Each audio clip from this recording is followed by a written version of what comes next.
Let's talk about family legacies. Some families pass down heirlooms, stories, or traditions, but for the Mandelas, legacy means something much deeper, a call to action, a responsibility to stand up for justice no matter the cost. Some inherit a watch. Mandla Mandela inherited a knack for good trouble. He grew up in the shadow of a global icon, but also in the light of a family that never shied away from struggle. Nelson Mandela's grandson, now a South African MP, didn't just take a Mediterranean cruise, he joined the global Sumud flotilla, a mission to break the Gaza blockade and deliver aid. This was a journey with purpose, not pleasure. This wasn't a vacation, it was a leap into the unknown, a deliberate act of solidarity with people under siege. It was a direct challenge to a military blockade, with activists from around the world, including Greta Thunberg on board. The flotilla brought together people of all backgrounds, united by a single cause.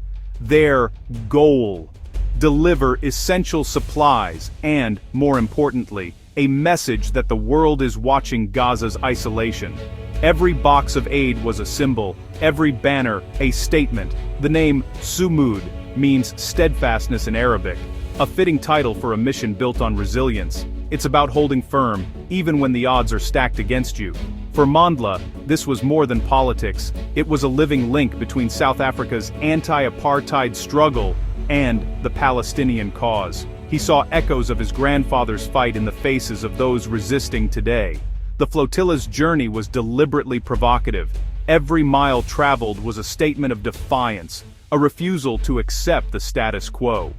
The organizers knew interception was likely, but that was the point: force the world to pay attention. They wanted headlines, and they got them. They risked their own freedom to highlight the lack of freedom for others. Every arrest was a spotlight on injustice. Boarding that boat, Mandla Mandela stepped into a story much bigger than himself, a story his grandfather knew all too well. The torch of resistance was being passed from one generation to the next. This wasn't just about aid, it was about asserting human dignity and the right to resist isolation. It was about hope, and the belief that ordinary people can make a difference. The mission was a gamble, with global awareness as the jackpot. The world's media watched, and so did millions at home. For Mandla, it was a conscious act of solidarity, echoing his family's legacy. He was not just honoring the past, but shaping the future. The world's eyes were on the Mediterranean, waiting to see what would happen next. Every update was followed with anticipation and anxiety. This was activism at its most visible and most dangerous. The stakes were high and the risks were real. The stage was set for confrontation. In that moment, the world was watching not just a boat trip, but a living legacy of courage and resistance. The flotilla never reached Gaza. What began as a hopeful journey to deliver aid and solidarity to a besieged population was abruptly halted before it could even approach its destination. Instead, the Israeli Navy intercepted the flotilla in international waters, far from the shores of Gaza. The operation was swift, calculated, and left little room for negotiation or resistance. The activists, including high-profile figures like Mandla Mandela and Greta Thunberg, were swiftly detained. What was meant to be a peaceful aid mission quickly transformed into a tense detention operation, as the world watched in real time. Their only defense was their message, calls for justice, peace, and humanitarian relief. But in the face of a heavily armed warship, words and banners offered little protection. The activists were taken into custody, their course forcibly changed from Gaza to an Israeli detention center. Their hopes of delivering aid were dashed, replaced by uncertainty and legal limbo. This wasn't the first flotilla stopped like this, but the presence of Mandela and Thunberg propelled the story onto the global stage. Suddenly, the world's media was paying attention. The interception in international waters sparked heated legal debates. Was this a legitimate act of security, or did it cross the line into piracy? International law experts weighed in, but consensus was elusive. Israel insists it has the right to enforce its blockade at sea, citing security concerns. Activists, however, argue that the blockade is illegal under international law and amounts to collective punishment. In that narrow gap between law and power, Mandela and his colleagues went from activists to detainees in an instant. Their fate now rested in the hands of authorities and the court of public opinion. The world watched as a humanitarian mission collided head-on with military might, raising urgent questions about the limits of protest and the reach of state power. The confrontation at sea was over, but the debate was just beginning. Politicians, legal experts, and activists all weighed in, each with their own perspective on what had transpired. The activist's journey had become a headline, a symbol of a much larger struggle that continues to play out on the world stage. Mandela and the others weren't welcomed.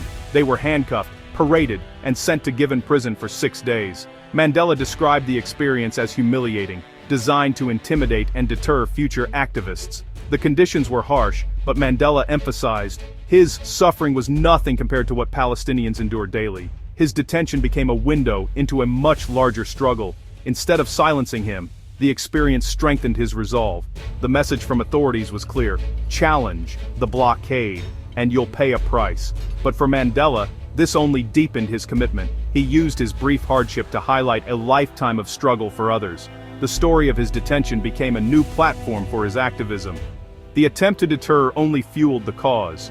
Mandela left prison with a story that resonated far beyond those walls.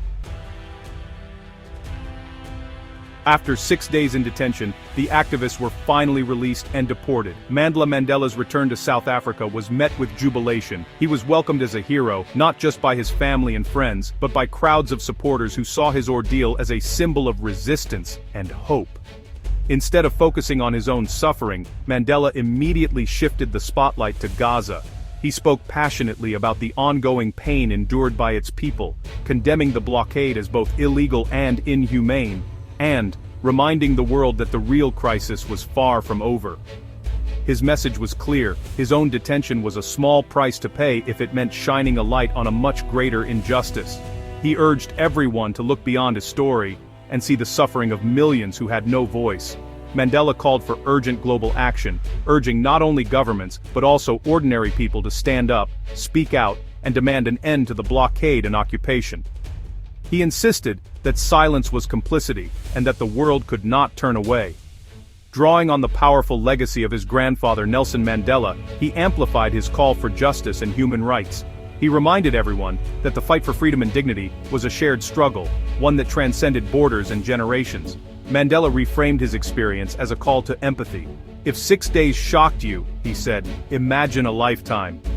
He challenged people everywhere to put themselves in the shoes of those living under siege and to act with compassion and urgency. His return was not a retreat, but a rallying cry, a moment that galvanized supporters and reignited the movement for justice. For a brief but powerful moment, the world's attention was drawn back to Gaza. Mandela's words and actions sparked conversations, protests, and renewed calls for change across continents. Mandela's voice carried the weight of history and a renewed sense of purpose. His determination inspired many to believe that change was still possible, even in the face of overwhelming odds. He returned not as a victim, but as a witness, someone who had seen injustice firsthand and refused to be silent about it. The struggle for justice, he insisted, was far from over. Mandela called on everyone to keep fighting, to keep speaking out, and to never lose hope. In the end, his story became a bridge, connecting personal experience with global solidarity, and reminding the world that the fight for justice is a shared journey, one that demands courage, compassion, and unwavering resolve.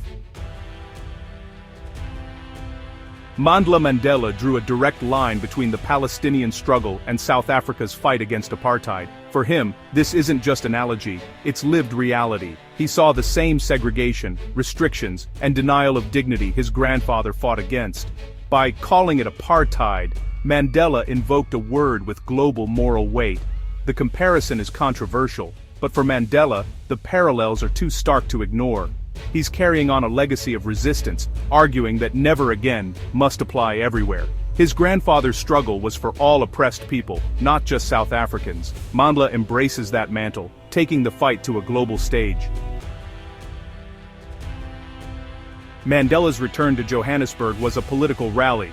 Palestinian and South African flags waved together. Amid the crowd, a personal moment. Mandela reunited with his wife, a reminder of the human cost of activism. But the focus quickly shifted back to the cause. Mandela spoke with renewed energy, vowing to keep fighting for Palestinian rights. His detention had only fueled his passion. The scene was a mix of personal emotion and political symbolism. Mandela's actions were backed by a community, not just his own conviction. The airport became a stage for solidarity and renewed commitment. Mandela made it clear, coming home meant fighting even harder. The movement had a new momentum. Israel's perspective is starkly different. They called the flotilla a publicity stunt, not a humanitarian mission. Officials argued the activists aimed to provoke, not deliver aid, and accused them of playing into Hamas's hands. Israel denied any mistreatment, insisting procedures were standard and lawful. Where Mandela saw injustice, Israel saw security. The blockade, they argue, is a legal necessity to prevent weapons from reaching Hamas. Israel claims humanitarian needs are exaggerated and aid can enter through official channels. The flotilla, in their view, was political theater, not relief work. For Israel, intercepting the boats was defense, not oppression. Two realities, one event, two irreconcilable narratives. To understand the flotilla, you need the bigger picture. The Gaza blockade began in 2007 after Hamas took control. Israel and Egypt imposed it, citing security and the need to prevent weapons smuggling. The blockade has created a humanitarian crisis, worsened by ongoing conflict. The Global Samud flotilla acted because official aid channels weren't enough. For activists, the blockade is collective punishment, illegal under international law. The flotilla was both a delivery of aid and a political statement. Gaza should be open. This is a clash of principles, security versus humanitarianism. The boat was a flashpoint in a decades-old conflict. The activists challenged the legitimacy of the blockade itself. The world watched as these principles collided at sea. Mandla Mandela's journey was about more than 6 days in detention. It was about legacy. He used his name and platform to spotlight Gaza's suffering, at personal risk. Supporters saw him as a hero. Critics called it a stunt. The incident didn't change minds, but it reignited debate. Mandela's testimony connected his brief ordeal to a much larger struggle. He turned his story into a parable for Palestinian confinement. It was activist communication at its best, learned from his grandfather. The mission's true success. It got the world talking about Gaza again. For a Mandela, starting a conversation is a victory in itself. The chain of defiance remains unbroken.